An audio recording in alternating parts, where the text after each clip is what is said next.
which I would like to do in April or, well, the end of April for the election inspectors. They'll come here and do a training for 30 minutes at no charge. So I was gonna, go ahead and do that.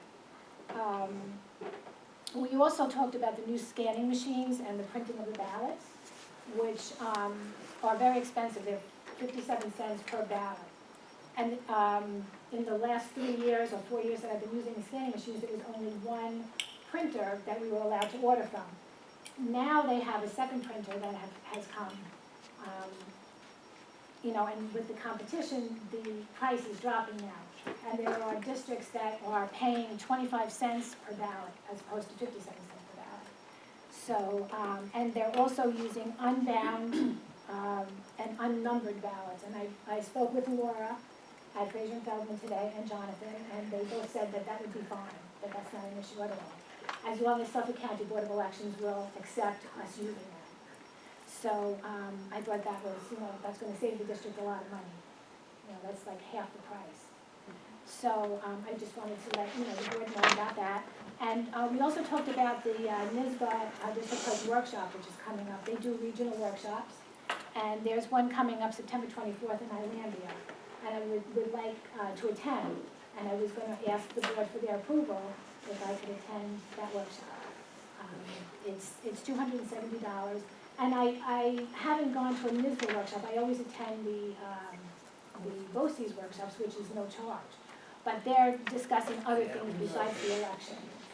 So things, like open meetings and minutes and a lot of different things. So I was very interested in attending. So I would like to ask the board for their approval for me to attend on September 24th.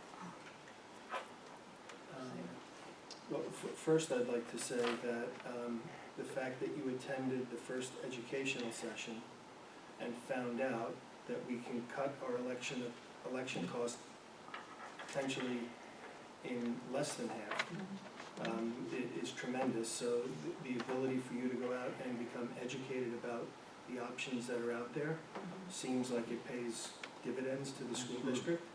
And the $270 that would be required to go to the NISBA training seems small, given the fact that we're going to be saving, several $1,000s on ballots.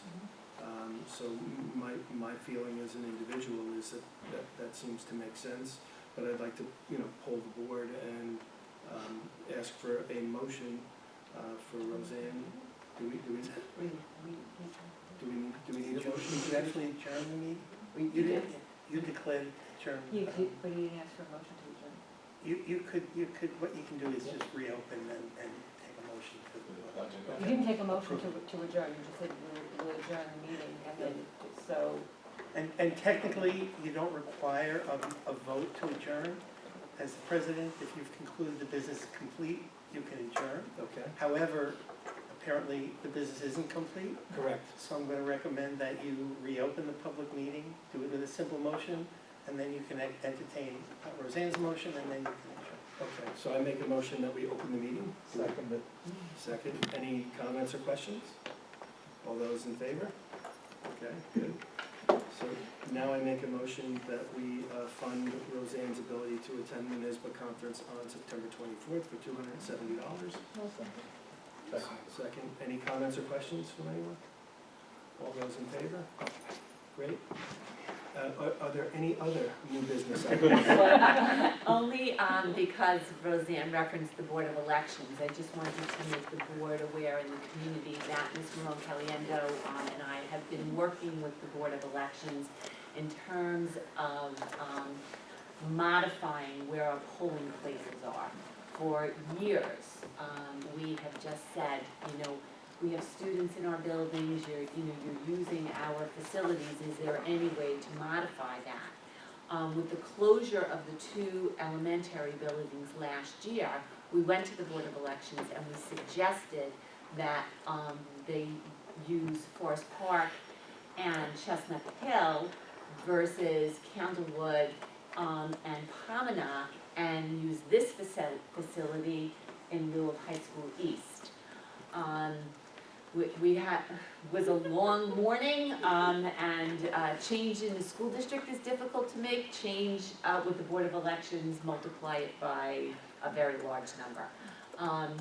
However, I did receive correspondence back from the Board of Election that at this point in time, they would be willing to move the high school east polling place to Fran Greenspan Administration Center.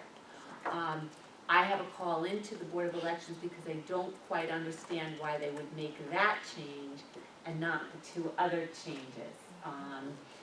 So, so that dialogue is ongoing, but I wanted the board and the community to, in fact, be aware of that, but that will not take place for the September 10th, yes.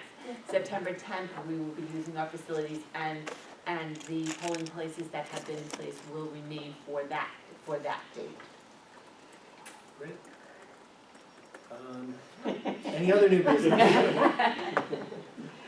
Well, since it's reopened, may I ask a question based on what was just stated?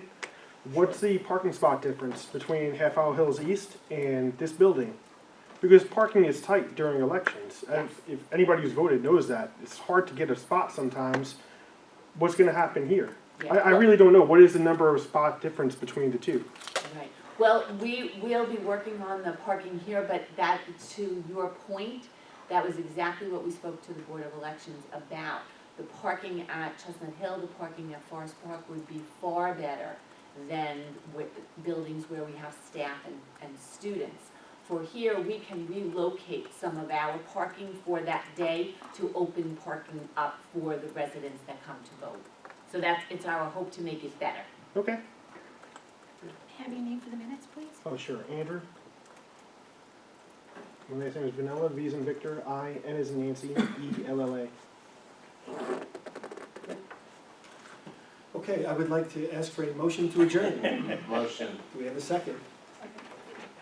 Any comments or questions? All in favor? Thanks. Have a great evening, everyone.